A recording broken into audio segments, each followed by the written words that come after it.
Sir ನಮಸ್ತೆ. ನಮಸ್ತೆ sir ಇದೇನು ಮಿಷನ್ ಸರ್ ಇದು? ಇವತ್ತು ಈ ಒಂದು ವಿಡಿಯೋ ಮುಖಾಂತರ ನಾವು ರೈತರಿಗೆ ಯಾವ ಮಿಷನ್ ಬಗ್ಗೆ ಮಾಹಿತಿ ತಿಳಿಸಿದೀವಪ್ಪ ಅಂತಂದ್ರೆ ಇದು HTP ಸ್ಪ್ರೇಯರ್ ಅಂತ ಹೇಳಿ. ಏನಪ್ಪಾ ಅಂದ್ರೆ ಈ ಒಂದು ಮಿಷಿನ್ ಇಂದ ಔಷಧಿ ಸಿಂಪಡಣೆ ಮಾಡಲಿಕ್ಕೆ ಉದಾಹರಣೆ ಯಾವ ಯಾವ ಬೆಳೆಯಲ್ಲಿ ಮಾಡ್ಬೋದು ಅಂತಂದ್ರೆ ಇದು ಸ್ವಲ್ಪ ಹೆವಿ ಇದೆ. ಅಂದ್ರೆ 22 ಪಂಪ್, ಒಂದು ನಿಮಿಷಕ್ಕೆ 22 ಲೀಟರ್ನ ಔಟ್ಪುಟ್ ಕೊಡುವಂತ ಪಂಪನ್ನು ಯೂಸ್ ಮಾಡಿರೋದು. 6.5 HP ಪೆಟ್ರೋಲ್ ಇಂಜಿನ್ ಯೂಸ್ ಮಾಡಿರೋಂಥ ಪಂಪು.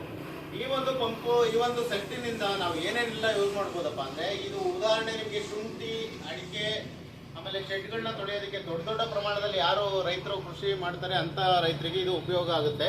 ಇದು 22 ಪಂಪ್ ಅಂತೇಳಿ ಒಂದು ನಿಮಿಷಕ್ಕೆ 22 ಲೀಟರ್ ಔಟ್ಪುಟ್ ಕೊಡುತ್ತೆ. ಒಂದೇ ಸರಿ ಡಬಲ್ ನಾಜಲ್ ಅಂದರೆ ಒಂದು ಅಟ್ ಎ ಟೈಮಿಗೆ ಇಬ್ಬರು ಕೂಡ ಇದರಲ್ಲಿ ಔಷಧಿ ಹೊಡಿಬೋದು. ಅಪ್ ಟು ನೀವು ಒಂದು 300 ಮೀಟರ್ವರೆಗೂ ಒಂದೊಂದು ಗನ್ನಿಂದ ನೀವು ಯೂಸ್ ಮಾಡ್ಕೋಬೋದು. ಪೈಪ್ಗಳು ಗೋರಿಯನ್ ಪೈಪು ನಿಮಗೆ 5 ಲೇಯರು 8.5 mm ಈ ಥರ ಕ್ವಾಲಿಟಿ ಪೈಪ್ಗಳು ಬರುತ್ತೆ. ಅದಾದಮೇಲೆ ಗನ್ಗಳು ಈ ಥರ ಇರುತ್ತೆ. ಈ ಗನ್ನಿಂದ ನೀವು ಔಷಧಿ ಸಿಂಪಡಣೆ ಮಾಡಿಕೊಂಡು ನೀವು ಅಡಿಕೆ ಗಿಡಕ್ಕೆ ಮತ್ತು ಶುಂಠಿಗೆ, ತೆಂಗು ಎಲ್ಲದಕ್ಕೂ ಯೂಸ್ ಮಾಡ್ಬೋದು.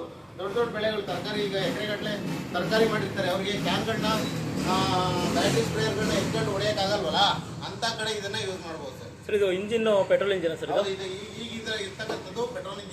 ಎಷ್ಟು ಇಂಜಿನ್ ಆಗಿರುತ್ತೆ ಸರ್? ಇದು 6.5 HP ಇಂಜಿನ್ ಸರ್.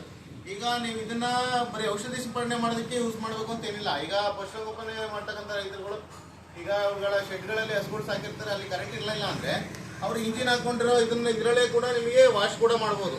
ಈ ಹಸುಗಳು ತೊಳಿಬೋದು, ಶೆಡ್ ತೊಳಿಬೋದು, ಕೊಟ್ಟಿಗೆ ತೊಳಿಬೋದು, ಅವ್ರ ಟ್ಯಾಕ್ಟ್ರಿಗಳು, ಅವ್ರ ಗಾಡಿಗಳೆಲ್ಲ ತೊಳ್ಕೊಬೋದು. ವಿತ್ ಮಲ್ಟಿಪರ್ಪಸ್ ಆಗಿದ್ದು ಔಷಧಿ ಹೊಡಿಲಿಕ್ಕೂ ಯೂಸ್ ಆಗುತ್ತೆ, ಎಲ್ಲದಕ್ಕೂ ಯೂಸ್ ಆಗುತ್ತೆ. ಇದರಲ್ಲಿ ಪೆಟ್ರೋಲ್ ಇಂಜಿನ್ ಮಾತ್ರ ಬರುತ್ತಾ ಮತ್ತೆ ಬೇರೆ ಇನ್ನೇನು ಇಂಜಿನ್? ಪೆಟ್ರೋಲ್ ಇಂಜಿನ್ ಸದ್ಯ ನಾನು ತೋರಿಸ್ತಾ ಪೆಟ್ರೋಲ್ ಇಂಜಿನ್ ನೀವು ಕರೆಂಟಿಂದ ಹಾಕೋಬೋದು. ಕರೆಂಟಿಂದ ಯಾಕೆ ಯೂಸ್ ಮಾಡಲ್ಲ ಅಂತಂದ್ರೆ ರೈತರು ತೋಟದಲ್ಲಿ ಮಾಡೋದ್ರೆ ತೋಟದಲ್ಲಿ ಕರೆಂಟ್ ವ್ಯವಸ್ಥೆ ಇರಲ್ಲ. ಹಾಗಾಗಿ ಎಲ್ಲಿ ಬೇಕಾದ್ರೂ ಇಟ್ಕೊಂಡು ಇದನ್ನು ರನ್ ಮಾಡ್ಬೋದು. Okay sir.